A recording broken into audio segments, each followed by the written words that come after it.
Make sure it increases, that when I need it, I can use it. He gives the banker everything, right? But he still owns it. See the difference? For Father, the difference is with Father de Montfort's way, Father Sherman would go to the banker and say, it's all yours. Spend it on whoever you want. Do whatever you want with it. I renounce not only my immediate need, but all future claim on this money. That's a very different thing. By definition, you can't do that for another person. A parent can say, I place my son or my daughter's life in your hands, Mary. Keep him safe, protect her, make sure the grace of Jesus increases in them. But a mother can't, on behalf of her child, say, I give you the value of all his or her actions. I give you a pastor can't say that for his parishioners, and the Holy Father can't say that for the members of the church. Only the individual person can make that surrender. Okay? And so when Our Lady says, consecrate yourselves to my Immaculate Heart, she knows better than we do. Not every heart is ready to make an act of total consecration. But she knows every heart can make a basic act of consecration. It's important that we understand this. Smaller acts of consecration are not bad things. They're very good. If I can't begin by offering smaller aspects of my life to Our Lady, I'm not going to offer her my whole life. Next, the motivation. Many people, even those who try to promote our spirituality, will often present it this way. The world is a dark place, and it's getting darker. The world is a violent place, and is getting more dangerous. Look around and see the great number of threats to goodness and holiness and faith, and see that they're increasing. Therefore, you need to protect yourself by putting on the full armor of God. Consecrate yourself to Our Lady. Many of you might have heard calls to go through a consecration preparation with that motivation. That is not our spirituality. That is not Father de Montfort's spirituality. Father de Montfort would look at that same reality and he would say, the world is a dark place and getting darker. The world is a violent place and getting more dangerous. And he would say, look around you. See the increase of wickedness and the threats to goodness and human dignity and belief. And see that they are becoming more numerous and powerful by the day. And then Father de Montfort would say, therefore, give yourself completely to Jesus Christ through Mary, because darkness must be met by light, and evil must be confronted by good. And in this world of growing danger and violence, someone must go in the strength of the gospel. See the difference? Father de Montfort's motivation is not first protect yourself. He assumes protection will come. But this is the spirituality of a missionary. We need to take that seriously. These powerful descriptions in true devotion about the children of Our Lady, these arrows in her quiver that she shoots into the darkness of the world, that's not just bold, Baroque romanticism. This is the vision of a man who says only the true children of Our Lady are those truly capable of bringing the full light of the gospel against the darkness of the world. Again, why does Jesus take the form of a slave? To save the world. To bring light into darkness. Life to where there is death. If Father de Montfort is calling us to unite ourselves to that, he is also saying, that's the goal. That's where this leads. This holy slavery of love is a radical belonging to the mission of Jesus. As we said earlier today, there's no belonging to Jesus that doesn't involve belonging to his mission. And so then here, Father de Montfort says, seeing where we're going,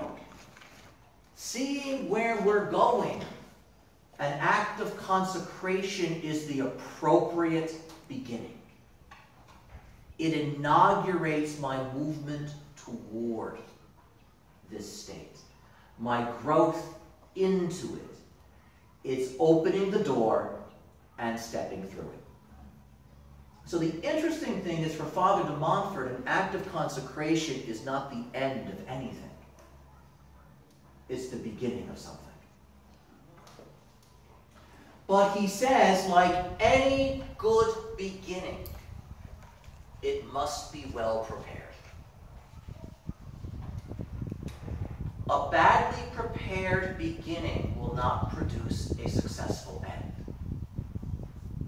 A badly prepared beginning will often result in hardship.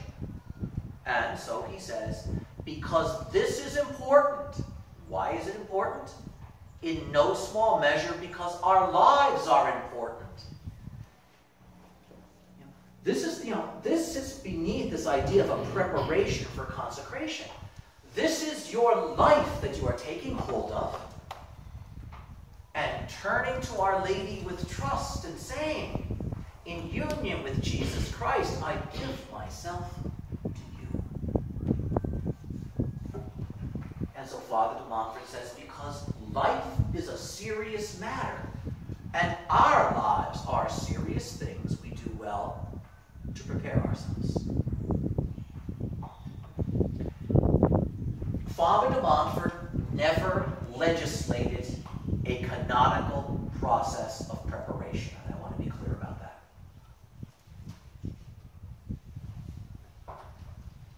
In fact, when we read through his writings, we see that he understands movement toward consecration in several different ways.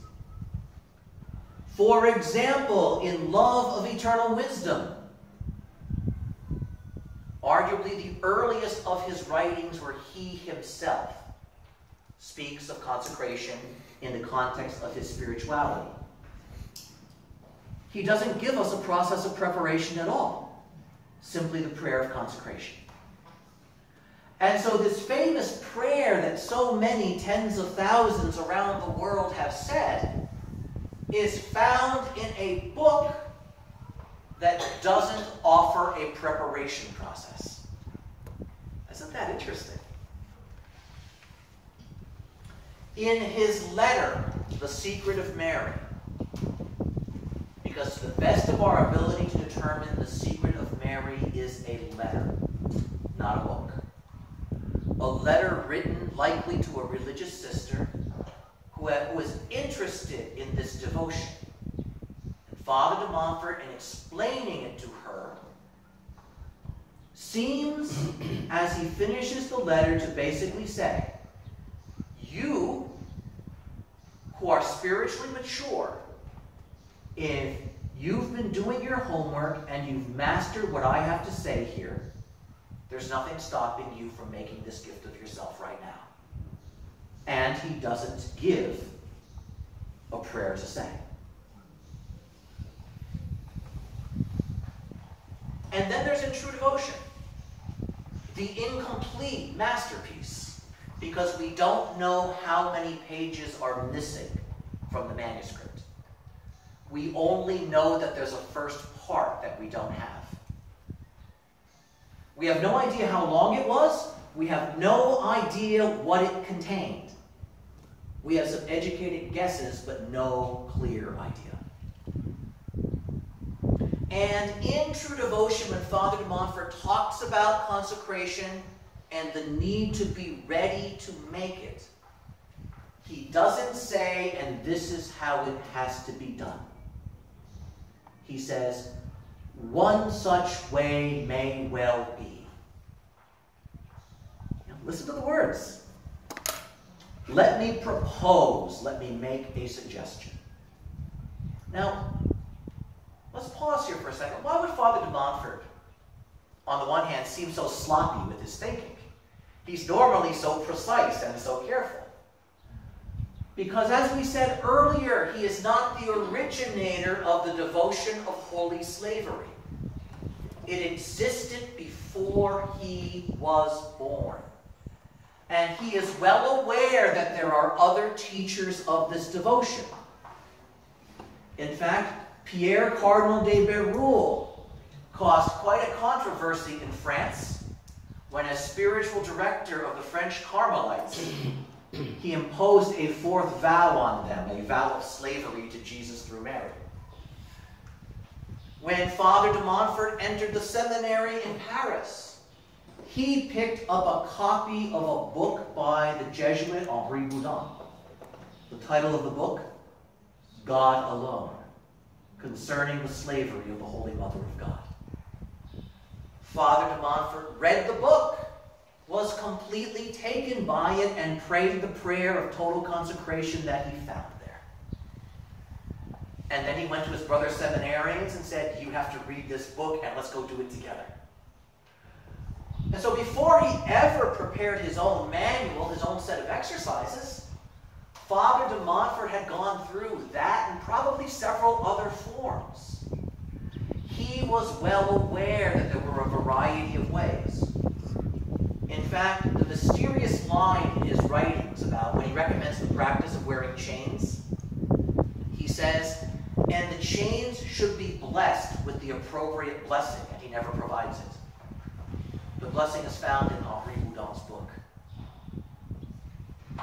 I happened to find a copy of it a few years ago. I was delighted. This mysterious blessing of the little chains does in fact exist. And it would have been the one that Father de Montfort likely was recommending because it comes from that early source that he valued so highly. So running through France is this devotion of wanting to surrender to Jesus through Mary. St. Louis de Montfort is not unique in that he proposes this or teaches it. He's unique in the power of his method.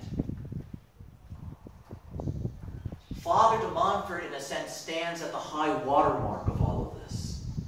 All of these other movements prepare the way for this missionary who takes it out of the academy, who takes it away from the seminaries, who brings it into what he does with the people, and while he doesn't preach a mission calling the parishioners to total consecration, he is very consciously laying the seeds of a solid devotion to Mary that he knows will surface this desire in many. And so, turning then to the framework that Father de Montfort gives us in True Devotion, all he gives us there is an outline that is several paragraphs long. We do not have from his hand a 33-day preparation process, including daily readings. We don't have that. Do you know where the original consecration manuals came from? Us. Where? They came from the company. They came from the French fathers. In the 1800s, after True Devotion was published, and the people began reading it, you know what? And it's after True Devotion is published that Love of Eternal Wisdom gets published, The Secret of Mary gets published. True Devotion opens the floodgates. And people read true devotion, their hearts are stirred by it, and they say, Father, we want to do this, just like you do it. Father's standing there thinking, I only just published the book. I haven't done it yet. We want to give ourselves to Mary. St. Louis de Montfort says 33 days. Let's do that. Teach me. Imagine the missionaries. On the one hand, they're thinking, what a wonderful problem. The people love this. On the other hand, they're thinking, this is a problem. Now we have to figure out how to help people do this. And so they got together and said, let's take his outline, let's stretch it out over 33 days, and let's give the people exercises to carry them from one day to the next. And the French fathers, being good missionaries, used the two best tools they had available. Not everybody had the collected works of St. Louis de Montfort on their bookshelf. But what every educated Catholic household had were two books, the Bible and the Imitation of Christ. They were the two most widely printed and widely read books in the world. And so what did they do? They leveraged the fact that people have these books on their shelves. Let's take passages from the Imitation of Christ, because they have the book. And why is that important? Printing was expensive. It's easier to produce a pamphlet with references than it is to produce a book with entire paragraphs, isn't it? And so that's what they did.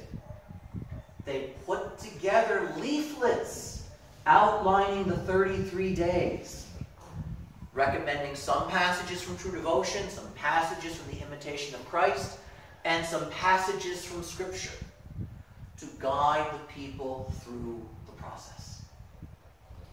And so that venerable process of preparation for total consecration that many naively assume comes directly from Father de Montfort comes from the French fathers. And it served the church very well. The problem, however, is a pamphlet can be easily separated from the source book. Or it can be included in an edition of True Devotion and people begin thinking that Father de Montfort wrote it. Both these things happened historically. And so editions of True Devotion were prepared with the outline of a 33-day process and the prayer of consecration tacked into the back. And everybody assumed that that's how True Devotion came to us from St. Louis de Montfort's hand. And in other areas, the consecration manuals began to be spread from person to person without True Devotion with them. And that, in a sense, is the remote origin of this curious dynamic of many people saying, I love St. Louis de Montfort, I've made his consecration 15 times, and they have no idea that he wrote anything else. And therefore they don't understand what they've done. Okay? And so the process of renewed materials is something that was in the works even before the Second Vatican Council happened. You know, the newer preparation processes are not simply the result of the desire for renewal after Vatican II. In my shelves in Bayshore, I have consecration manuals that go back over 100 years. And when I put the gray book that we use in the United States together, a lot of the structure of that book is built on what I learned from French and Belgian sources and how they presented the material. But just so we understand these processes of preparation that we know, they go back to the late 1800s. 1880, 1890. That's when we begin seeing them in a certain form in print, widely distributed. When Father de Montfort talks about preparation, that historical digression aside, he's conscious that a preparation process has to accomplish a couple things. One, it has to be of suitable length to be effective. Two, those who go through the process must, by virtue of the process, begin to master certain spiritual movements. Three, it can't be so difficult a process that it's impossible for a person of reasonable spiritual maturity and good faith to do. In other words, he's not looking at the 33 days of the exercises of Ignatius of Loyola, because he knows most people can't go away for 30 days to a retreat house. And so he says this must be a serious spiritual preparation, but the kind of preparation that can be done where one actually lives. And that's important to recognize. That's important to recognize. It must be a suitable length of time, because if it is too short, no preparation will happen. If it is too long, fatigue will overcome the person going through it. And so again, ever the practical and wise missionary, Father de Montfort says, then, let's use 33 days. The number is symbolic. Jesus lived how many years, tradition says? There we go. It symbolizes the totality of the life of Jesus Christ. 33 years, 33 days. Then the question is, what needs to happen? And Father de Montfort says, over these 33 days, the fundamental thrust of the spirituality must root itself in the person. And St. Louis de Montfort says, the essence of this devotion is one single thing. One single spiritual movement. And on the one hand, we say that's nice, it's easy, it's one thing. But normally in the spiritual life, when it's just one thing, it's really hard. And so Father de Montfort says, the essence of this and all real spirituality is empty yourself of the false spirit of the world, which is opposed to the spirit of the gospel.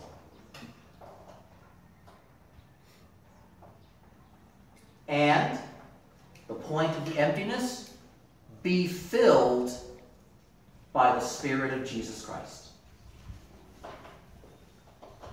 So the goal of the process is to be filled by the Spirit of Jesus Christ. To be filled with the Spirit of Jesus Christ. For that to happen, we must be empty of the lying spirit of the world, or there's no room for the Spirit of Jesus.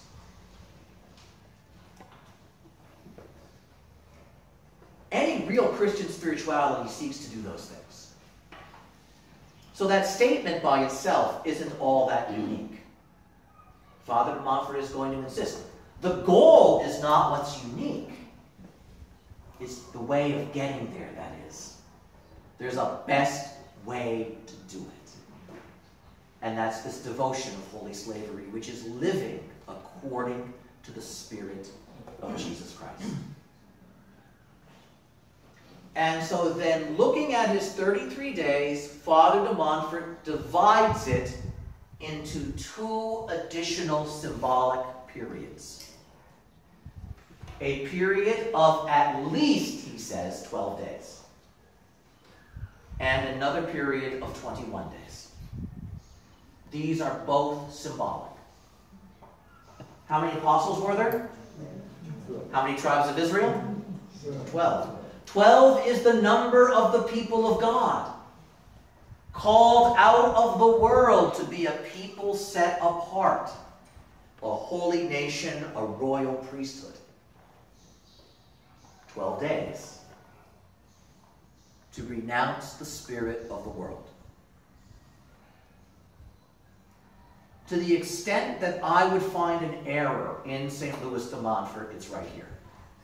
He seems to think that people can actually renounce the world totally in 12 days. Or they might need a few more.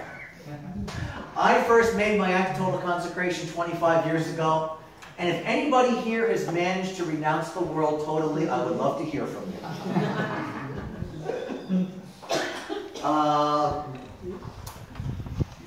So at least 12 days dedicated to renouncing the spirit of the world. Either people were a lot holier back then than we are, or Father de Montfort gave us all way too much credit. Because when he talks about renewing it, he basically says, you don't have to repeat that first part. And I keep thinking, I so do.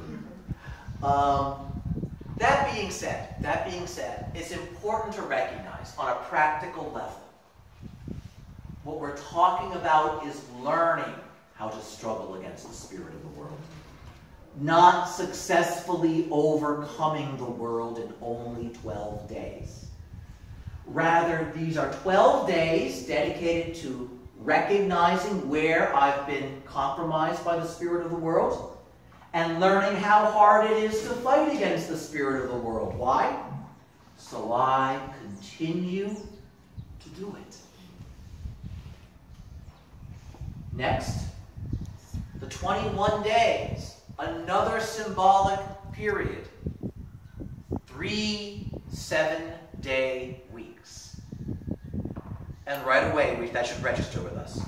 7 is the number of fullness and perfection, and 3 is the number of the Trinity.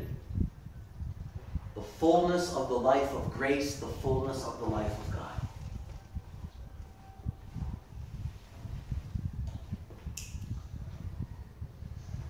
And those are divided into steps. Knowledge of self, knowledge of Mary, knowledge of Jesus.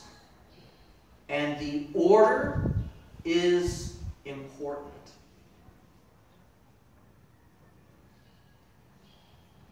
The order is, in fact, brilliant. What goes on here is marvelous. And it's worth lingering with for a moment. Think about this. When we begin looking at where the spirit of the world is living within us, and we begin struggling against it, what is going to happen, 1, we're going to feel frustrated. It's a sign the process is working. 2, we're going to learn things. I didn't realize how tired I was. Because every time I try to pray, I want to fall asleep. I didn't realize how angry I am. I didn't realize how much I shy away from discomfort. Know what's happening? My butting heads with the world is telling me things about myself. And so the 12 days prepare us for knowledge of self. So that as I enter that period, I already have experienced myself in a new way.